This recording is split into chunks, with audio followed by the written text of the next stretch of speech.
สวัสดีค่ะยายจากโครเชต์นะคะกระเป๋ามินิมอลสไตล์ใบนี้ค่ะยายจ๋าเลือกใช้เป็นตัวเชือกฟอกนะคะเส้นจะอยู่ที่ประมาณ2มิลใช้3สีนะคะแล้วก็เข็มนะคะใช้5/0ค่ะหรือเทียบเท่ากับ3มิลนะคะสำหรับอุปกรณ์งานถักนะคะยายจ๋าจะมีแนะนำลิงก์ไว้ให้นะคะเพื่อนๆลองกดเข้าไปดูก่อนได้นะคะ มาเริ่มต้นกันค่ะเมื่อเรามีอุปกรณ์พร้อมแล้วนะคะยายจ๋าเลือกใช้ตัวสีเข้มสุดนะคะเป็นตัวถักในส่วนของก้นกระเป๋าค่ะเริ่มที่เมจิกลิงนะคะเสร็จแล้วนะคะขึ้นแถวที่1เราเริ่มต้นที่1โซ่ถักลายซิงเกิลโครเชต์นะคะลงไปในเมจิกลิงสำหรับแถวที่1จำนวนที่ถักคือ6ครั้งค่ะสำหรับก้นกระเป๋านะคะเราจะถักเป็นแผ่นวงกลมนะคะ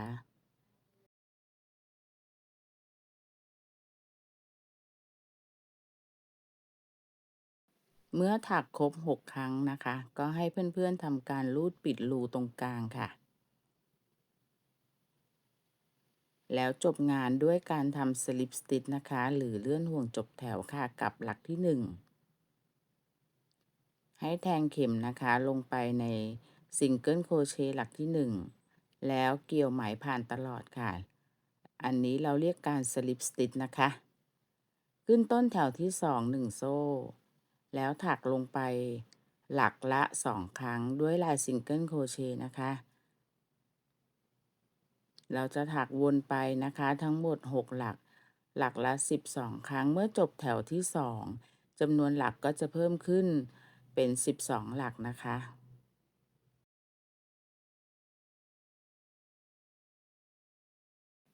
เหมือนเดิมนะคะเราจบแถวด้วยการทำสลิปสติ t กับหลักที่1ค่ะ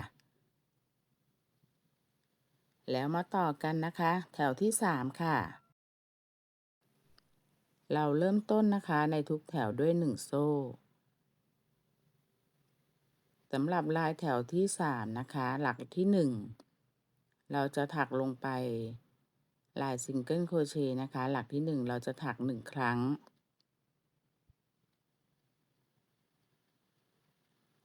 แล้วไปถักหลักที่2นะคะ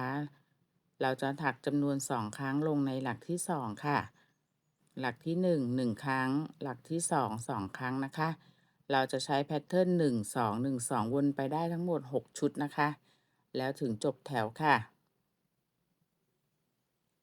มาขึ้นแถวที่4นะคะแพทเทิร์นการถักเป็นลักษณะแผ่นวงกลมนะคะก็จะเหมือนกันนะคะเราเพิ่มจำนวนซิงเกิลโครเชต์ที่เป็นหลักเดียวนะคะแค่นั้นเองค่ะสำหรับแถวนี้เราจะถักหลักละ1ครั้งไป2หลักติดกันนะคะแล้วไปเพิ่มในหลักที่3ค่ะถัก2ครั้งนะคะแพทเทิร์นการถักนะคะก็คือถักวนจนจบแถวแล้วจบแถวแล้วถักต่อนะคะเดี๋ยวจ๋าจะใส่แพทเทิร์นให้เพื่อนๆถักตามนะคะเราจะถักในส่วนของก้นกระเป๋าทั้งหมดอยู่ที่10แถวนะคะเพื่อนๆดูตามแพทเทิร์นนี้ได้เลยค่ะตัวที่เปลี่ยนนะคะก็คือ SC คูณจำนวนนะคะเมื่อครบ10แถวนะคะลักษณะงานที่ได้ค่ะทั้งหมด10แถวแล้วจำนวนหลักรวมนะคะถ้าถักครบ10แถวก็คือจำนวน60หลักนะคะต่อไปเราจะมาเริ่มต้นในส่วนของตัวกระเป๋าแล้วนะคะสำหรับแถวที่11นะคะเรา1โซ่ค่ะเริ่มต้นเสร็จแล้วเราใช้ลายซิงเกิลโครเชต์นะคะแต่จะเป็นลักษณะดึงสั้นกับดึงยาวนะคะอันหลักแรกนี้คือซิงเกิลสั้นนะคะปกติหลักที่2ค่ะเพื่อนๆดูนะคะเราจะแทงลงไปที่ฐานนะคะเราจะแทงลงไปที่ฐานของแถวที่10นะคะแล้วดึงขึ้นมาให้เสมอกันนะคะให้เสมอกับหลักแรกเราเรียกลอง SC นะคะหรือ Single Crochet แบบยาวนะคะแค่นี้เองค่ะลายถักสำหรับลายนี้นะคะในส่วนของก้นกระเป๋าต่อเนื่องมาเป็นตัวกระเป๋าช่วงสั้นๆอันนี้เรียกว่าลายผ่าหวายนะคะเพื่อนๆถักไปสัก 2-3แถวถึงจะเห็นเป็นลายชัดเจนนะคะอันนี้ก็ให้ถักไปก่อนค่ะสั้นยาวสลับกันไปนะคะจำนวนที่ถักทั้งหมดก็คือ30คู่นะคะเพราะเรามี60หลักเราถักไป30คู่ลักษณะจะสั้นยาวสั้นยาวสลับกันไปค่ะให้จบแถวค่ะหลักสุดท้ายนะคะเราเริ่มที่ตัวสั้นเพราะฉะนั้นหลักสุดท้ายจะต้องเป็นตัวยาวนะคะ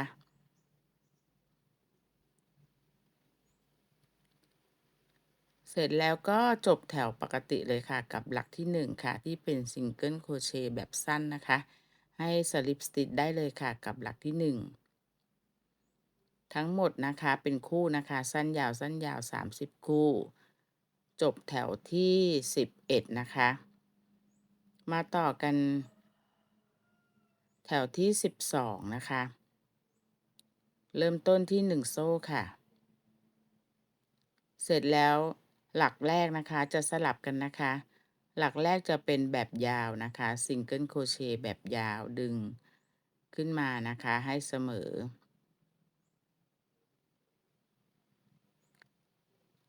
แล้วหลักที่2ก็เป็นสั้นนะคะก็คือจะตรงข้ามกับแถวที่11นะคะเขาเป็นยาวแล้วแถวที่12ก็จะเป็นถักสั้นค่ะเราจะถักคู่กันแบบนี้นะคะเหมือนกันนะคะสั้นยาวอันนี้ก็จะเริ่มที่ยาวแล้วก็ไปสั้นนะคะทั้งหมดก็คือ30คู่เหมือนกันนะคะในแถวที่12ค่ะให้เพื่อนๆถักวนไปนะคะให้ครบเลยนะคะจนจบแถวค่ะ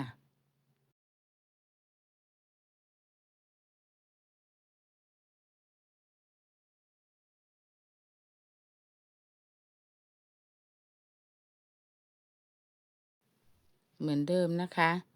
จบแถวที่หลักสุดท้ายก็จะเป็น Single Crochet แบบสั้นนะคะเพราะเราเริ่มต้นที่ยาวเวลาจบมันก็จะจบสั้นแล้วก็ Slip Stitch กับหลักแรกได้เลยค่ะจบแถวที่12แล้วนะคะแพทเทิร์น11แถวที่11กับ12นะคะก็จะสลับกันไปเพราะฉะนั้นนะคะการถักตั้งแต่แถวที่13ไปนะคะแถวที่13 14ก็คือใช้แพทเทิร์นก็คือของ11กับ12แบบนี้นะคะจับคู่กันไปค่ะก็คือเป็นการถักสลับกันสั้นยาวสั้นยาวนะคะยายจ๋าจะถักให้ดูนะคะ เพื่อนๆดูตามเสร็จแล้วนะคะสำหรับในส่วนนี้นะคะยายจ๋าจะถักขึ้นไปทั้งหมดอยู่ที่แถวที่25นะคะเมื่อเพื่อนๆรับชมมาถึงตรงนี้นะคะของคลิปนะคะยายจ๋าก็ขอกำลังใจนิดนึงค่ะฝากเพื่อนๆนะคะส่งกำลังใจให้ยายจ๋านะคะไม่ยากค่ะด้วยการกดไลค์แล้วก็กดแชร์นะคะแค่นี้ก็มีกำลังใจในการทำคลิปให้เพื่อนๆแล้วค่ะ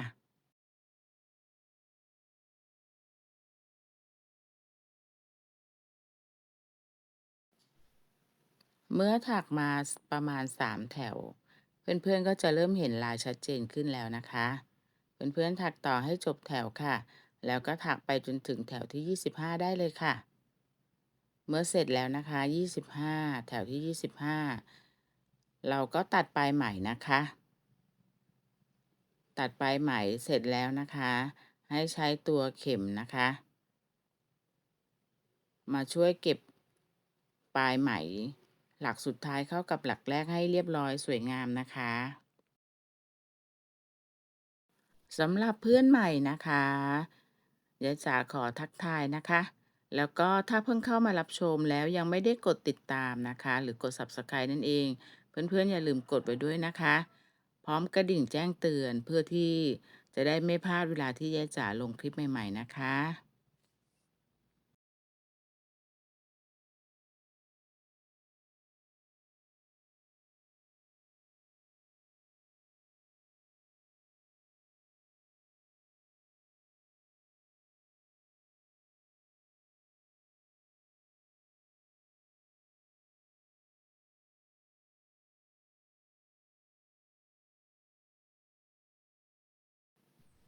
เมื่อเราจบในส่วนแรกแล้วนะคะของตัวกระเป๋า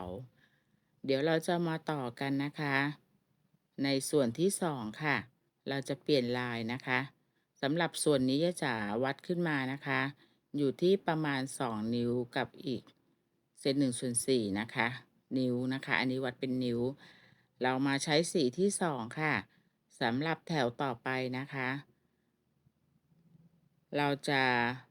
ถักด้วยลาย Double Crochet นะคะวิธีเริ่มหลักแรกของ Double Crochet ให้เพื่อนๆทำ Slip Knot นะคะแบบนี้นะคะดูตามนะคะทำ Slip Knot เสร็จแล้วนะคะให้พันหัวเข็ม1ครั้งค่ะแล้วไปแทงลงนะคะที่หลักไหนก็ได้นะคะ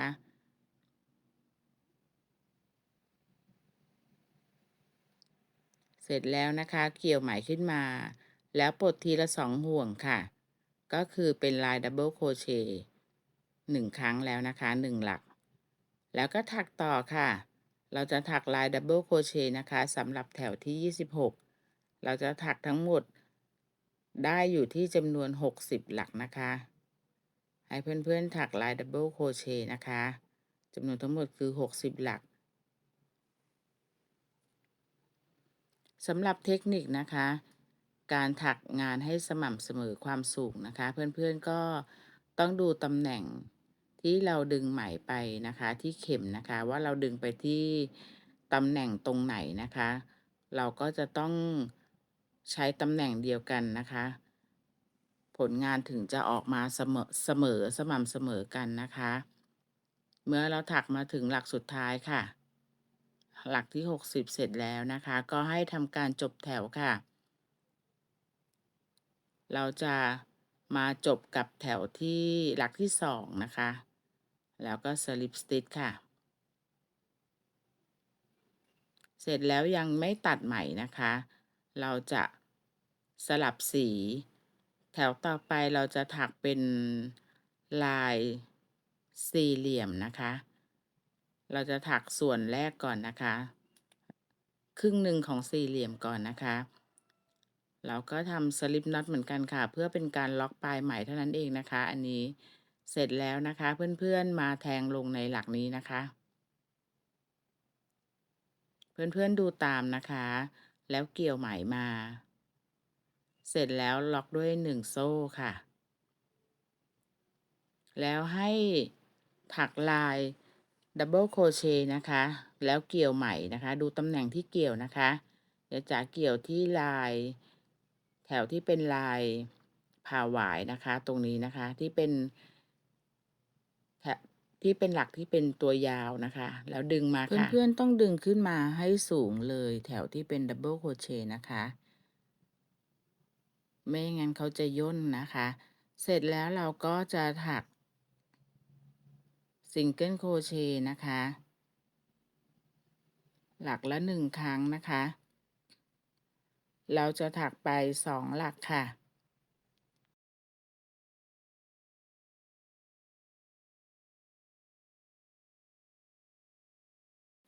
มาถักต่อค่ะ Double Crochet นะคะเกี่ยวไปที่ตำแหน่งเดียวกันค่ะแล้วก็ดึงค่ะขึ้นมานะคะให้สูงนะคะ Double Crochet ค่ะก็จะออกมาเป็นครึ่งหนึ่งของสี่เหลี่ยมนะคะหรือเป็นตัว V แบบนี้นะคะเสร็จแล้วนะคะถักต่อเลยนะคะ Double Crochet ค่ะช่วงลายต่อไปนะคะเราก็ข้ามนะคะเราจะข้ามตัวผ่าหวายที่เป็นขายาวนะคะตรงนี้เราข้ามไป1ช่วงแล้วมาช่วงที่2ค่ะเหมือนเดิมค่ะให้เพื่อนๆดึงขึ้นไปให้สูงเลยตัว Double Crochet นะคะอันนี้ก็เป็นช่วงที่2ค่ะแล้วถัก Single Crochet ไป2หลักค่ะ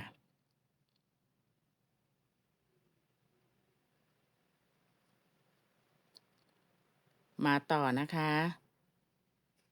เราจะต่อ V จบ V ที่2นะคะเหมือนเดิมค่ะพันนะคะแล้วก็ Double Crochet เกี่ยวไปนะคะเกี่ยวซ้ำตรงนี้แล้วก็ดึงไหมขึ้นไปค่ะให้สูงแล้วปลด2ครั้งนะคะ เพื่อนๆจับงานให้สวยนะคะต่อไปก็ถักซ้ำแล้วนะคะก็คือข้ามนะคะข้ามอันนี้แล้วไปเกี่ยวในช่วงถัดไปดึงขึ้นไปค่ะปลด2ห่วงในเข็ม2ครั้งแล้วก็ซิงเกิลโครเชต์นะคะวิธีการดูนะคะก็คือจะต้อง1 2แบบนี้นะคะแล้วก็ซิงเกิลโครเชต์ต่อนะคะหลักละ1ครั้งไป2หลักแล้วก็จบงานด้วยอีก1ขานะคะเกี่ยวในที่เดิมไม่ยากค่ะเพื่อนๆค่อยๆดูนะคะดูให้เข้าใจนะคะแล้วค่อยลงมือถักนะสำหรับเพื่อนๆที่เป็นมือใหม่นะคะก็ไม่ยากเกินไปค่ะลองดูค่ะแต่เพื่อนที่เก่งอยู่แล้วนะคะดูแป๊บเดียวก็ทำได้ค่ะเราก็จะได้ลักษณะลายแบบนี้นะคะให้ถักวนไปค่ะให้เพื่อนๆถักต่อนะคะวนไปจนจบแถวค่ะ ตอนจบแถวนะคะก็จะเหลือพอดีนะคะอีก1ล็อกค่ะชุดสุดท้ายค่ะ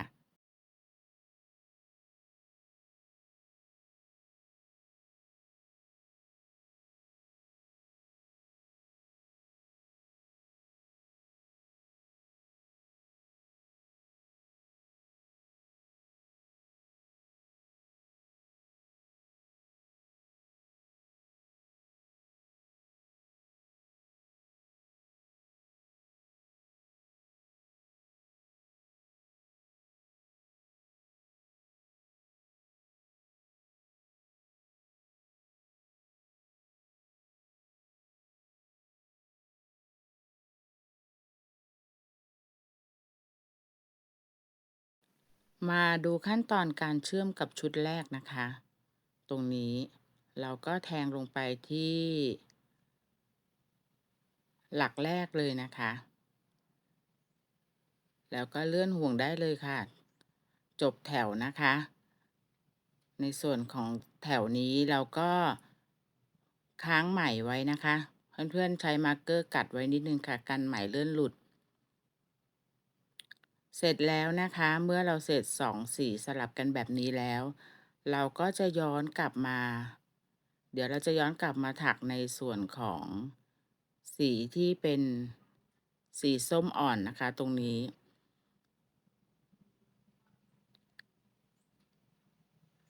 เสร็จแล้วนะคะเรามานำสีนี้นะคะมาถักต่อค่ะไปด้วยกันช้าๆนะคะเพื่อนๆดูนะ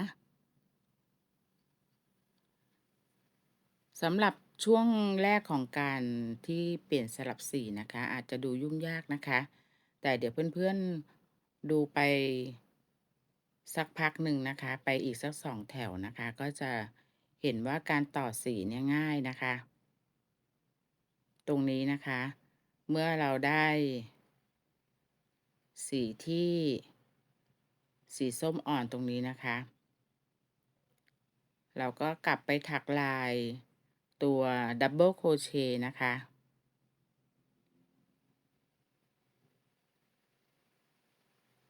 วิธีการนะคะให้เพื่อนๆนะคะเกี่ยวสีเกี่ยวสีเอ่อเกี่ยวสีส้มอ่อนตรงนี้นะคะออกมาด้านหน้านะคะเพื่อที่จะเริ่มต้นถักนะคะ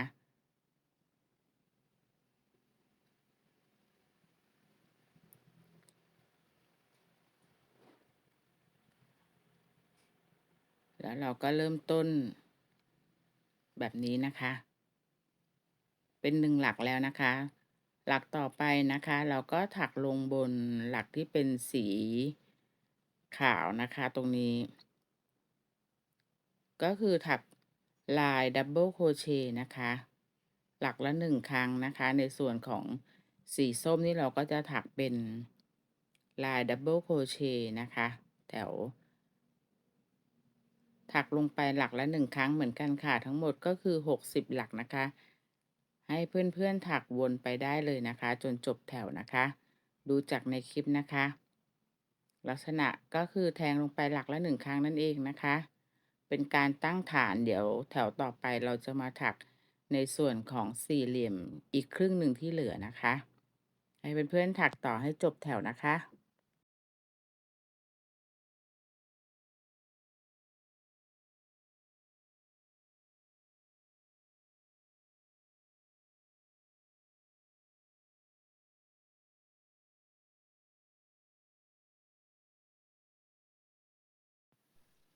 มาดูหลักสุดท้ายนะคะก่อนจบแถวนะคะ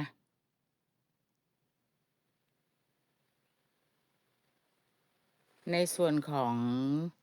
สีขาวนะคะเพื่อนๆจะต้องนำไปไว้ด้านหลังนะคะก่อนที่จะจบ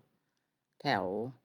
ในส่วนของสีส้มนะคะส่วนสีขาวต้องอยู่ด้านหลังนะคะด้านในนะคะเมื่อเราเลื่อนห่วงจบแถวเรียบร้อยแล้วนะคะก็เหมือนเดิมค่ะใส่มาร์กเกอร์ไว้หน่อยนะคะกันตัวไหมเลื่อนหลุดนะคะเสร็จแล้วนะคะเราก็มาถักดึงเราจะมาดึงในส่วนของไหมสีขาวนะคะไม่มาถักในแถวต่อไปค่ะถักสามเหลี่ยมอีกครึ่งหนึ่งนะคะเพื่อให้ชิ้นงานให้ลายออกมาเป็นสี่เหลี่ยมนะคะเพื่อนๆค่อยๆดูนะคะให้เข้าใจก่อนนะคะแล้วค่อยลงมือถักนะคะทำความเข้าใจกับลักษณะของงานก่อนนะคะแล้วถ้าดูแล้วจริงๆไม่เข้าใจจริงๆนะคะก็สามารถสอบถามมาที่แสดงความคิดเห็นได้เลยนะคะเดี๋ยวจะเข้าไปอธิบายให้ฟังอีกครั้งหนึ่งค่ะเราก็ถัก2โซ่นะคะในส่วนของสีขาวเพื่อที่จะมาเริ่มให้ความสูงนะคะมาเริ่มบนแถวต่อไปได้นะคะถ้าเพื่อนๆไม่ได้ถักโซ่นะคะมันก็จะดึงขึ้นมาไม่ถึงนะคะเรามาเริ่มตรงกลางตรงนี้นะคะหลักเสร็จแล้วนะคะเพื่อนๆค่อยๆดูนะคะเราจะดับเบิลโครเชต์นะคะโดยการเกี่ยว2หลักนี้นะคะเพื่อนๆดูนะคะมันจะมีเส้นที่เกี่ยวได้นะคะตรงนี้2ขาอันนี้นะคะคล้องแล้วก็ดับเบิลโครเชต์ค่ะความสูงดึงขึ้นไปให้เสมอนะคะได้แล้วนะคะ1ส่วนเสร็จแล้วนะคะเราก็ถักซิงเกิลโครเชต์ค่ะ2หลัก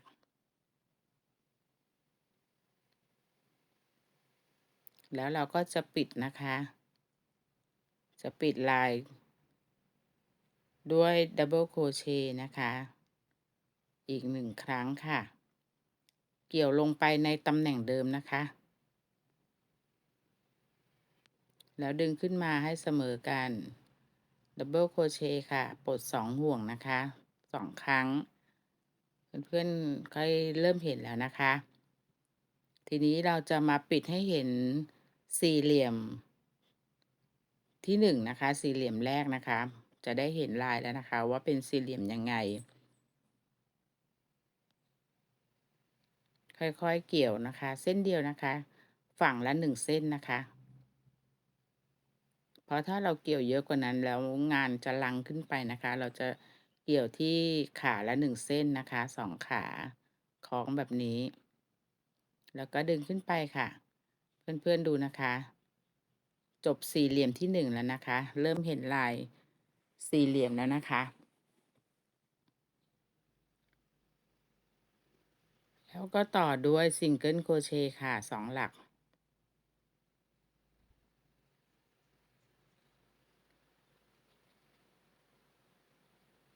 ต่อไปก็เป็นการถักซ้ำแล้วนะคะก็ถัก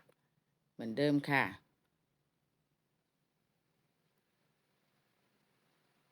คลิปนี้จะค่อนข้างยาวนิดนึงนะคะเพราะว่าเป็นงานที่ค่อนข้างจะละเอียดนิดนึงยายจ๋าก็จะทำให้ดูหลายแถวนะคะในแต่ละช่วงลายนะคะเพื่อนๆค่อยๆดูไปนะคะ แต่ถ้าดูแล้วเข้าใจก็ไม่มีอะไรยากค่ะเพื่อนๆก็ถักต่อได้จนเสร็จเลยนะคะก็จะไปเรื่อยๆนะคะก็จะเกิดลายสี่เหลี่ยมครอบอยู่บนลายดับเบิลโครเชต์ค่ะเพื่อนๆก็ถักต่อนะคะวนไปให้จบแถวค่ะ เดี๋ยวเรามาดูตอนจบแถวกันนะคะ มาถึงตรงช่วงจบแถวนะคะช่วงลายนะคะ เราจะเหลืออีก2ครั้งนะคะ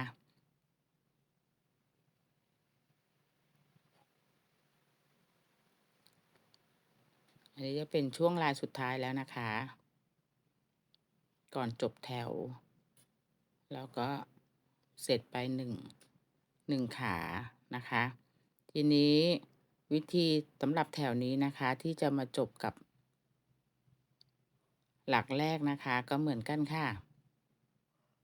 เพื่อนๆดูหลักข้างหลังให้ครบนะคะ จะต้องแทงซิงเกิลโครเชต์ให้ได้2หลักนะคะ แล้วเราก็จะทำครอบผ่านในส่วนของสีแถวที่เป็นสีส้มนะคะ แถวสีส้มจะต้องไป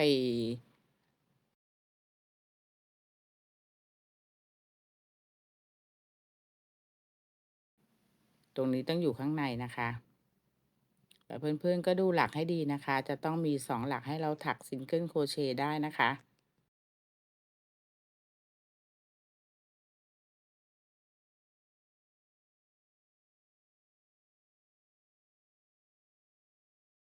เมื่อเราได้2หลักแล้วนะคะ ตรงนี้นะคะ เราก็ทำอีกขาหนึ่งที่เหลือค่ะ เพื่อปิดลายนะคะ เพราะตอนเริ่มต้นเราทำไว้แค่ครึ่งเดียวนะคะ สี่เหลี่ยม อันนี้เราก็ปิดหลักสุดท้ายนะคะ เขาก็จะพอดีนะคะ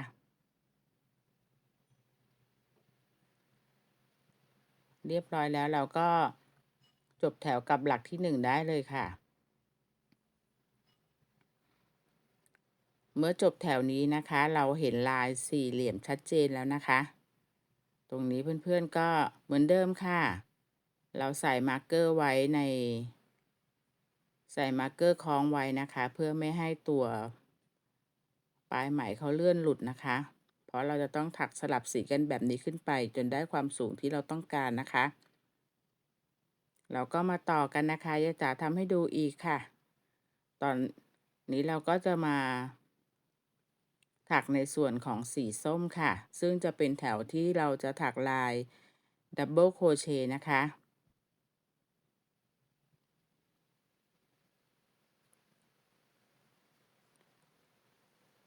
เราจะถักโซ่1ครั้ง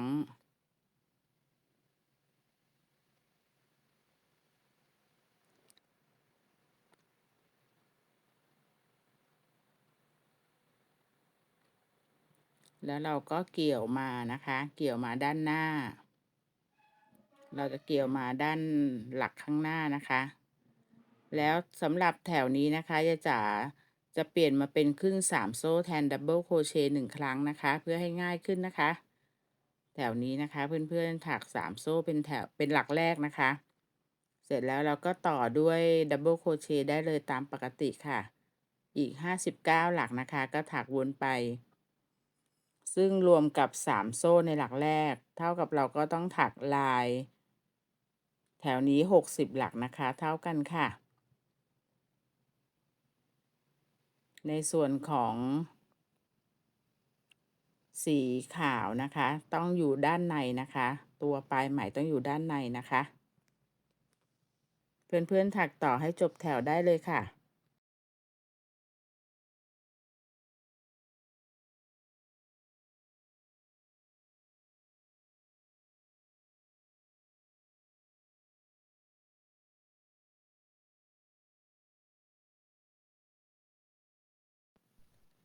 มามาจบแถวนะคะ กับโซ่ที่3ค่ะ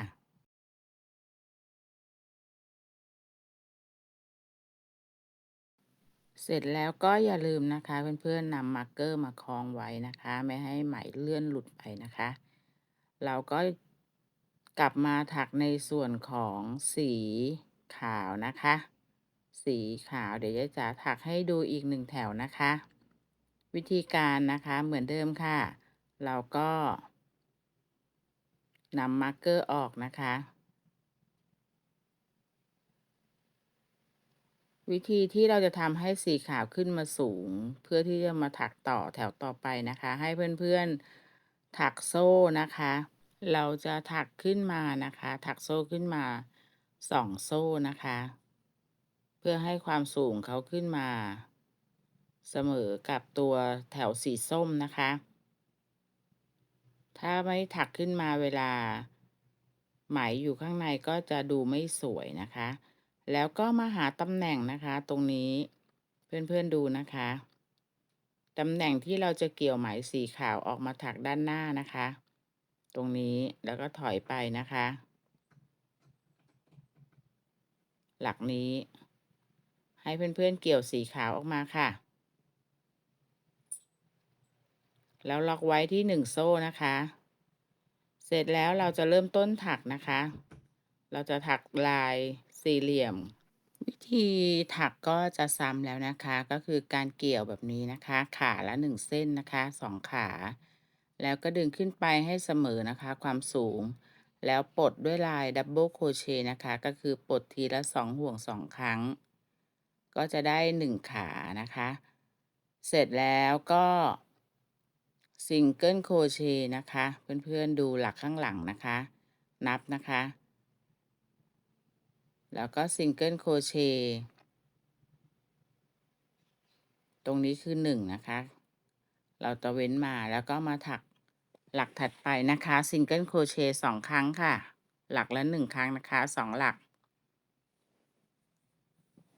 เสร็จแล้วเราก็ถักอีก1 ขาค่ะสี่เหลี่ยมนะคะอีก1 ขาของสี่เหลี่ยมเกี่ยวไปที่หลักเดิมนะคะคล้องไปดึงขึ้นมาให้ความสูงเท่ากันนะคะแล้วก็ปลดด้วยลายดับเบิลโครเชต์แล้วก็ทำต่อเลยนะคะอันนี้ตรงนี้ก็จะทำต่อนะคะเกี่ยว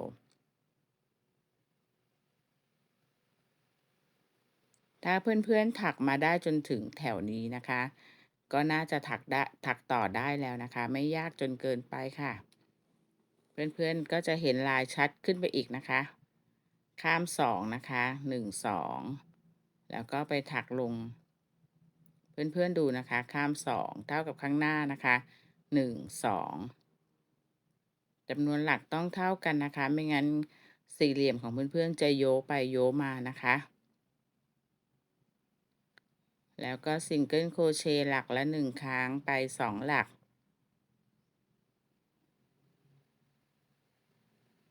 ทำอีก1 ขาค่ะ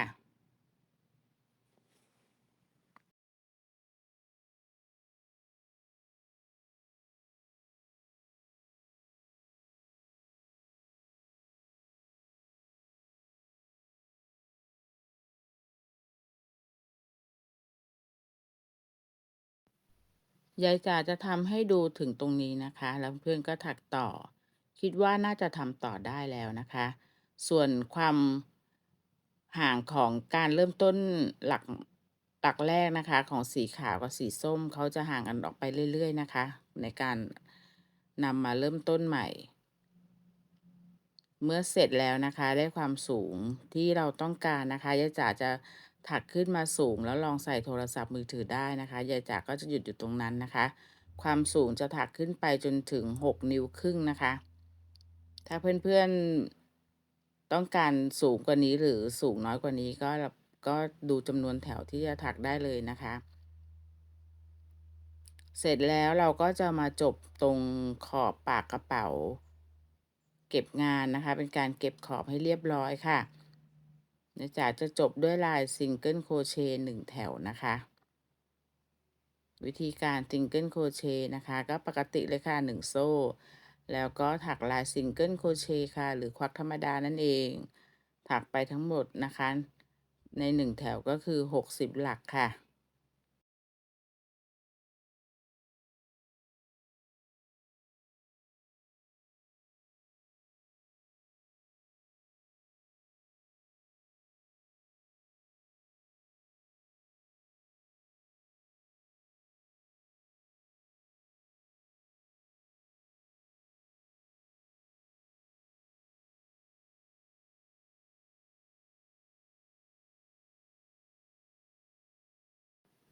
เมื่อถักมาถึงหลักสุดท้ายก็ slip stitch นะคะเราต่อเลยนะคะอีก1แถวนะคะยายจ๋าจะเก็บขอบอีก1แถวด้วยการทำลาย slip stitch นะคะหรือการเลื่อนห่วงไปเรื่อยๆค่ะเกี่ยววิธีการนะคะก็คือแทงลงไปเกี่ยวไหมมาแล้วก็เกี่ยวผ่านตลอดแบบนี้นะคะเรียกลาย slip stitch ค่ะทำไปวนไปให้จบแถวได้เลยนะคะ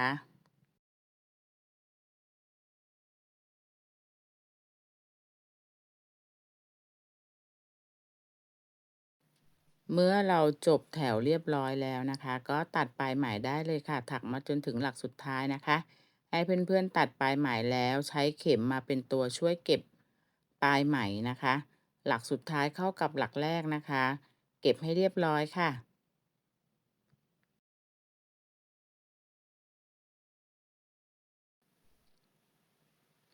สำหรับผลงานชิ้นนี้นะคะเพื่อนๆรับชมมาถึงตรงนี้แล้ว ชื่นชอบกันหรือเปล่าคะถ้าชื่นชอบนะคะก็ส่งกำลังใจมาให้ยายจ๋าด้วยนะคะอย่าลืมนะคะ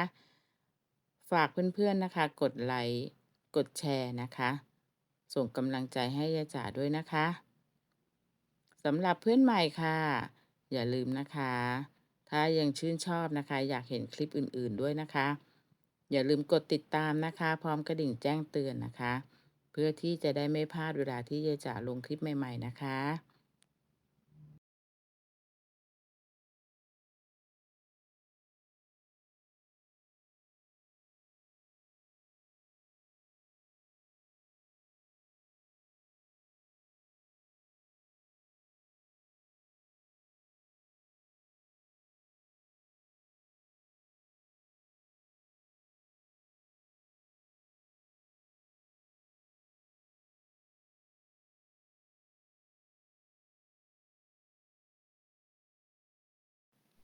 เสร็จแล้วนะคะในส่วนของตัวกระเป๋าค่ะ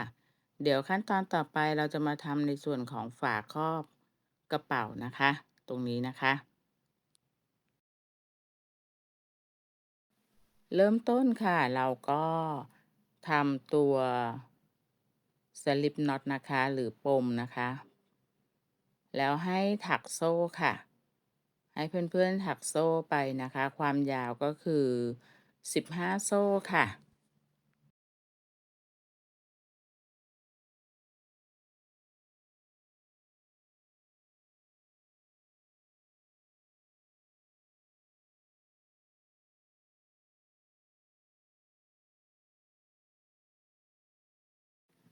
เมื่อได้ความยาว15โซ่แล้วนะคะเราก็มาเริ่มต้นแถวที่1ค่ะเราจะถักลายซิงเกิลโครเชต์ย้อนกลับไปนะคะหลักละ1ครั้งเราจะถักไปทั้งหมดคือ13หลักนะคะ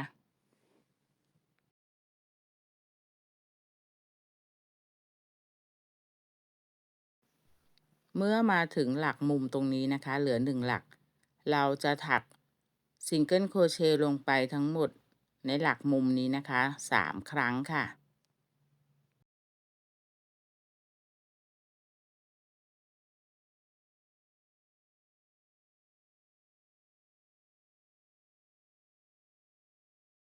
เมื่อครบแล้วนะคะเราก็ถักต่อค่ะ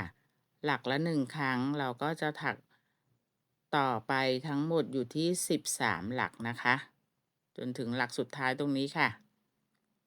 มาขึ้นแถวที่2นะคะอีกแถวเดียวค่ะโซ่1แล้วพลิกกลับถักย้อนกลับนะคะเราไม่ถักวนนะคะเราจะถักย้อนกลับไปที่13หลักค่ะหลักละ1ครั้งนะคะ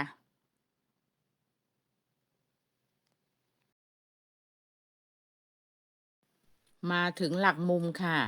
เรามีอยู่3หลัก เราจะถักลงไปนะคะบน3หลักนี้นะคะ หลักละ2ครั้งค่ะ หลักมุมจะเพิ่มจาก3กลายเป็น6หลักนะคะ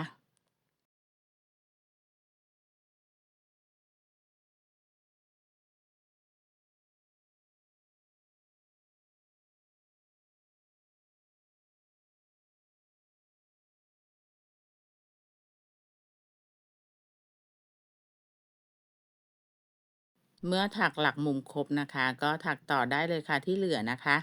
หลักละ1ครั้งเราถักจนจบแถวค่ะทั้งหมดคือ13หลักนะคะเมื่อได้13หลัก ครบได้2แถวนะคะเราจะความกว้างแค่2แถวนะคะเราก็จะมาถักเก็บขอบตรงนี้นิดหนึ่งค่ะ Single Crochet ลงไปได้เลยค่ะหลักละ1ครั้งนะคะ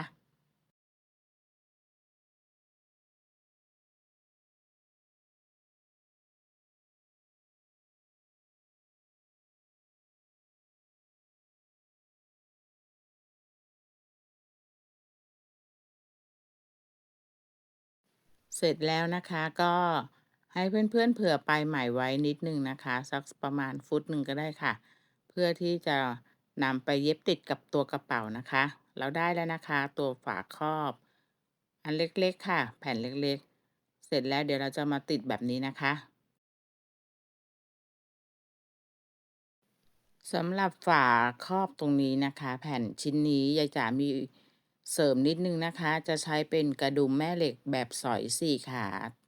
ไซส์เล็กนะคะอันนี้จะเป็นไซส์1.4มิลเดี๋ยวเราจะมาติดตรงนี้นะคะแต่ก่อนอื่นเราจะไปสอยตัวฝากระเป๋าตรงนี้นะคะติดกับตัวกระเป๋าค่ะยายจ๋าจะ ทำให้ดูนะคะติดให้ดูให้เรียบร้อยนะคะเพื่อนๆดูแต่ว่าสปีดยายจ๋าจะเร่งสปีดนิดนึงนะคะเนื่องจากเดี๋ยวคลิปมันจะยาวจนเกินไปนะคะถ้าเพื่อนๆดูไม่ทันนะคะสามารถนะคะมันจะมีเครื่องหมายฟันเฟืองอยู่ที่ตรงมุมคลิปนะคะเพื่อนๆกดเปลี่ยนสปีดได้นะคะหรือเปลี่ยนความเร็วได้นะคะความเร็วของคลิปให้ช้าลงได้นะคะ เพราะว่ามีเพื่อนบางท่านนะคะที่ไม่เข้าใจว่าจะไปปรับตรงไหนนะคะเขาจะมีตัวฟันเฟืองให้เพื่อนๆสามารถกดเข้าไปแก้ไขได้เลยนะคะความเร็วของคลิปนะคะเดี๋ยวจะทำให้ดูนะคะเพื่อนๆดูตามได้เลยนะคะเราก็ค่อยๆเกี่ยวไปนะคะเราจะไม่เกี่ยวถึงข้างในนะคะเพราะว่าเขาเป็นตัวไหมคนละสีกันนะคะถ้าเราเกี่ยวแทงลงไปข้างในแล้วชิ้นงานเราก็จะไม่สวยนะคะโดยจะเกี่ยวแค่ตัวด้านนอกแบบนี้นะคะ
เมื่อเสร็จเรียบร้อยแล้วนะคะตรงนี้ลักษณะงานที่ได้ค่ะใกล้จะเสร็จแล้วนะคะขั้นตอนสุดท้ายแล้วนะคะเราก็นำกระดุมมาสอยติดนะคะยายจะขอข้ามในส่วนนี้นะคะสอยติดง่ายๆเลยนะคะแล้วก็ในส่วนของสายกระเป๋าค่ะ ในส่วนของสายกระเป๋านะคะยายจะใช้เป็นลายตะขาบนะคะสำหรับใบนี้ซึ่งมีสอนไว้หลายคลิปแล้วนะคะสำหรับสายกระเป๋าลายนี้นะคะแล้วก็ไปเย็บติดค่ะกับตัวคอหมาจิ๋วนะคะสองอันแบบนี้ง่ายๆค่ะไม่มีอะไรยุ่งยากเลยเมื่อได้สายกระเป๋าแล้วนะสั้นยาวตามต้องการนะคะเราก็มาทำการเกี่ยวกับตัวขอบด้านข้างได้เลยค่ะ ใบนี้นะคะใส่โทรศัพท์มือถือได้นะคะแล้วก็ยังมีความกว้างของก้นกระเป๋านะคะมีช่องว่างเหลือนะคะไม่ใช่ใส่ได้แต่โทรศัพท์นะคะเพื่อนๆใส่กระเป๋าตังค์ใบเล็กได้นะคะใส่เครื่องสำอาง2 ชิ้น3 ชิ้นได้หมดนะคะยายจ๋าฝากไว้อีก1 คลิปนะคะหวังว่าเพื่อนๆคงจะชอบและถูกใจกันนะคะอย่าลืมนะคะฝากกดติดตามกดกระดิ่งแจ้งเตือนแล้วก็เพื่อนเก่าค่ะอย่าลืมนะคะ ส่งกำลังใจนะคะ กดไลค์กดแชร์ให้ยายจ๋าด้วยนะคะ ขอให้เพื่อนๆมีความสุขกับการถักชิ้นงานนะคะ